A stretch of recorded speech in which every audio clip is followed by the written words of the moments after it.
C'est vrai, il y a eu ces documents que nous avons eu à exploiter. Mais ici, la question que je voulais poser, est-ce que les démarches telles qu'exige le code minier ont été respectées? Qu'est-ce que ça veut dire, en d'autres termes? Est-ce que toutes les parties prenantes devant signer le cahier des charges en question ont été consultées et ont approuvé le dit cahier des charges? Les négociations entre qui et qui? Les négociations entre les communautés locales affectées par l'activité minière de la société concernée. Ils se réunissent dans ce que la loi appelle le comité local de développement. Ils identifient les besoins au cours des négociations.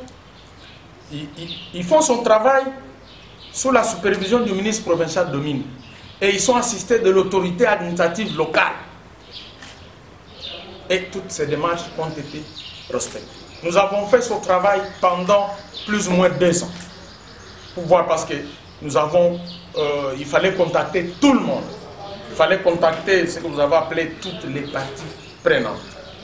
Le comité local de développement a été constitué, bien sûr, avec l'appui de l'autorité administrative locale, notamment le chef de secteur, même l'administrateur du territoire. C'est pourquoi vous les avez vus dans la salle.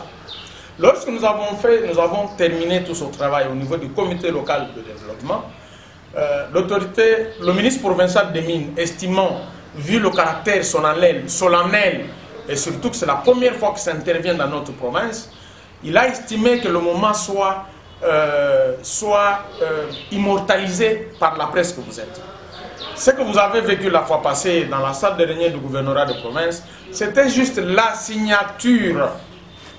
C'était sur conseil de l'autorité provinciale et avec approbation des communautés locales qui ont dit, comme c'est pour la toute première fois, que cet acte est posé en faveur des communautés locales, il faut que la signature puisse intervenir devant la presse. C'est ainsi l'autorité provinciale, son Excellence Madame la gouverneure d'intérim informée, a autorisé que la salle de réunion soit utilisée à cette fin. Vous êtes venus, vous avez été appelés la fois passée dans la salle, pas pour assister aux négociations, juste pour immortaliser la signature du projet de cahier de charges et sa transmission au chef de division, au chef de la division provinciale des mines. C'est la cérémonie à laquelle vous avez été conviés. À l'heure actuelle, le projet de cahier de charges est au niveau de la commission permanente, en instruction au niveau de la commission permanente dont les membres sont déterminés par le code minier.